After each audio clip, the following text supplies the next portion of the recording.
Hi ഇന്നിപ്പോൾ ഇതാ തൃശ്ശൂർ പൂരത്തിൻ്റെ രണ്ടാം ദിവസം പകൽപ്പൂരമാണെന്ന്. അപ്പോൾ ഇന്നലെ പോകാനായിട്ട് പറ്റിയില്ല. ഞങ്ങളപ്പോൾ ഇന്ന് പോകാനായിട്ട് വിചാരിക്കണം. ഇന്ന് ഉച്ചവരെ പൂരമുണ്ടല്ലോ, വെടിക്കെട്ടും കാണാം എന്ന് വിചാരിച്ചിട്ട് ഞങ്ങളിപ്പോൾ ഇതാ തൃശ്ശൂർ പൂരത്തിന് പോവാണ്. ഇറങ്ങാൻ നിൽക്കണ നേരത്ത് കാറേ കയറിയപ്പോഴാണ് കേട്ടോ ചേട്ടൻ പറഞ്ഞത് നമുക്കൊരു സിനിമയും കൂടെ കണ്ടാലോ എന്ന്. അങ്ങനെ ഞങ്ങൾ ആലപ്പുഴ ജിംഖാനയ്ക്ക് കയറാൻ തീരുമാനിച്ചു. അപ്പോൾ ടിക്കറ്റ് നോക്കിയപ്പോൾ നമുക്ക് ടിക്കറ്റൊക്കെ കിട്ടിയിട്ടോ. അധികം തിരക്കൊന്നും ഇല്ലയെന്ന് തോന്നുന്നുണ്ട്, കുറച്ച് നാളായി തോന്നുന്നുണ്ട് ഇറങ്ങിയിട്ട്. അപ്പം ഞങ്ങളിതാ തൃശ്ശൂർ പൂരത്തിന് പോവുകയാണേ. അങ്ങനെ ഞങ്ങൾ ടൗണിലെത്തി. ഞങ്ങൾ കാർ ഇട്ടിരുന്നത് പുത്തമ്പള്ളിയുടെ ആ ഭാഗത്താണ്. അവിടെ നിന്ന് കുറേ നടക്കാനുണ്ട് കേട്ടോ അമ്പലത്തിലേക്ക്. ഇപ്പോൾ പകൽപ്പൂരം ഏകദേശം കഴിയാറായിട്ടുണ്ടെന്ന് തോന്നുന്നു. 11 മണിക്ക് ആയിട്ടുണ്ട്, 12:30 ആകുമ്പോഴേക്കും കഴിയും. ഞങ്ങളിപ്പോൾ നിൽക്കണതിൻ്റെ പിന്നിലാണ് കേട്ടോ പൂരം. ആ ഭാഗത്തേക്ക് ഞങ്ങൾ പോയി, പക്ഷേ ഭയങ്കര തിരക്കായ കാരണം ഞങ്ങൾ തിരിച്ചു പോന്നു. പിന്നെ എനിക്ക് ഭയങ്കര പേടിയായിട്ടാണ്, ആനയുള്ളടത്ത് നിൽക്കാൻ എനിക്ക് ഭയങ്കര പേടിയാണ്. അത് എപ്പോഴാണ് ഇടയാന്ന് പറയാൻ പറ്റില്ലല്ലോ. അപ്പം ഞങ്ങൾ ഓരോ ഐസ്ക്രീമൊക്കെ കഴിക്കാമെന്ന് വിചാരിച്ച് ഐസ്ക്രീമൊക്കെ മേടിച്ച്. എനിക്ക് വാനില അത്ര ഇഷ്ടമില്ല കേട്ടോ, സ്ട്രോബെറിയാണ് എനിക്ക് കൂടുതൽ ഇഷ്ടം. പക്ഷേ നമ്മൾ മേടിച്ചത് വാനിലയായിപ്പോയി. ചേട്ടൻ 5 എണ്ണം വാനില പറഞ്ഞു, അപ്പോൾ അവർ വാനില തന്നു. അങ്ങനെ ഞങ്ങൾ ഐസ്ക്രീമൊക്കെ കഴിച്ച് പിന്നെ പന്തലിൻ്റെ ഫോട്ടോ എടുക്കാമെന്ന് വിചാരിച്ചു. അങ്ങനെ പന്തലിൻ്റെ ഫോട്ടോ ഒക്കെ എടുത്ത് ഞങ്ങൾ വെടിക്കെട്ട് കാണാനുള്ള പ്ലാനിലാണ് കേട്ടോ. ആനകൾ പോകുന്നുണ്ടായിരുന്നു കേട്ടോ. ഉപചാരം ചൊല്ലി പിരിഞ്ഞ് എല്ലാ പൂരങ്ങളും എല്ലാം അവസാനിച്ചിട്ടാണ് കേട്ടോ അവർ പോണേ. 13 ആനകൾ ഉണ്ടായിരുന്നു കേട്ടോ. ഇനി അപ്പുറത്തെ ഭാഗത്ത് കൂടെ പോയിട്ടുണ്ടോ എന്ന് എനിക്ക് അറിഞ്ഞുകൂടാ. അപ്പോൾ ഇതൊക്കെ കണ്ടു നിൽക്കാനായിട്ട് നല്ല രസമായിരുന്നു കേട്ടോ. നല്ല പേടിയുണ്ടായിരുന്നു എനിക്ക് ആനകളെ ഭയങ്കര പേടിയാണ്. ആനകളെ മാത്രമല്ല എല്ലാ മൃഗത്തിനും എനിക്ക് ഭയങ്കര പേടിയാണ്. കോഴീനെ വരെ എനിക്ക് നല്ല പേടിയാണ് കേട്ടോ. അപ്പോൾ നല്ല പേടിയായിട്ടാണ് ഞാൻ അവിടെ കാണാനായിട്ട് നിന്നോടുന്നത്. ഏതെങ്കിലും ഒരെണ്ണം ഇടഞ്ഞാൽ മതിയല്ലോ, എങ്ങടെ ഓടണ്ടേന്നൊന്നും അറിഞ്ഞുകൂടാ.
ആൾക്കാരെ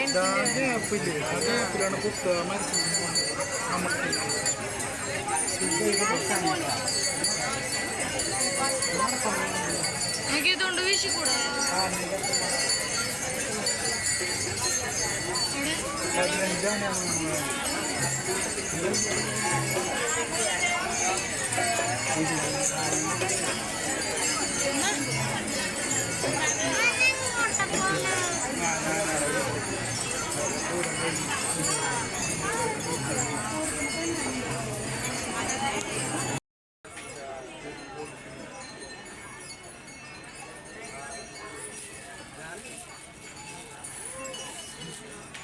വെടിക്കെട്ട് ഇപ്പോൾ തുടങ്ങും എന്ന് പറഞ്ഞിട്ട് ഞങ്ങൾ 11:30 വന്ന് നിൽക്കാൻ തുടങ്ങിയതാണ് കേട്ടോ.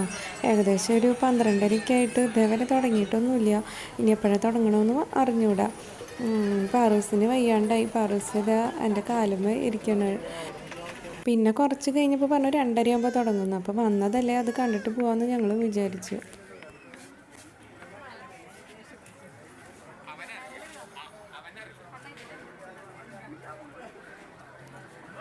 2 വെടിക്കെട്ടുണ്ട്. ഇത് ഫസ്റ്റത്തെ തിരുവമ്പാടിയുടെ ആണ് കേട്ടോ വെടിക്കെട്ട്.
രണ്ടാമത്തെ പാറമേക്കാവിൻ്റെയും തുടങ്ങി.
വെടിക്കെട്ട് കഴിഞ്ഞപ്പോൾ വിരിയാമൊട്ടായിരുന്നു കേട്ടോ.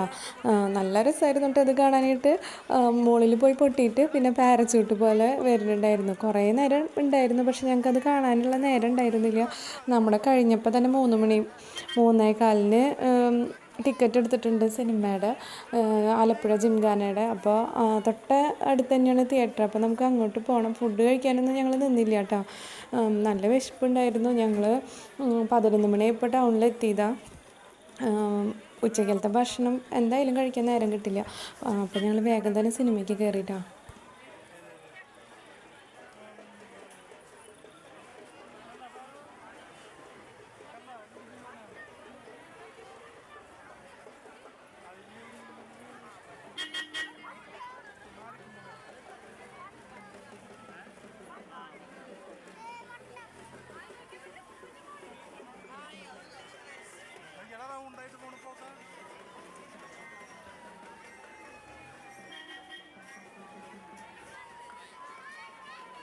അങ്ങനെ വേഗം തന്നെ സിനിമ കാണാനായിട്ട് ചെന്നിരുന്നപ്പോഴാണ് എനിക്ക് ഭയങ്കര തലവേദന കേട്ടോ. തല വെട്ടി പൊളിയണ അത്ര വേദനയുണ്ട്.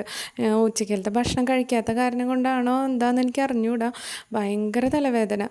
സിനിമ കാണാനുള്ള ഒരു മൂഡിലൊന്നുമല്ല കേട്ടോ. ഇപ്പോൾ ഛർദ്ദിക്കും എന്നുള്ള ഒരു രീതിയിലാണ് ഞാൻ ഇരിക്കുന്നത്. വേഗം തന്നെ വീട്ടിൽ പോകാനായിട്ട് തിരക്ക് പിടിച്ച് ഞാൻ നിൽക്കാം കേട്ടോ. അപ്പോൾ ഇത്രയേ ഉള്ളൂ. ചാച്ചാ, ബൈ ബൈ, സീ യു.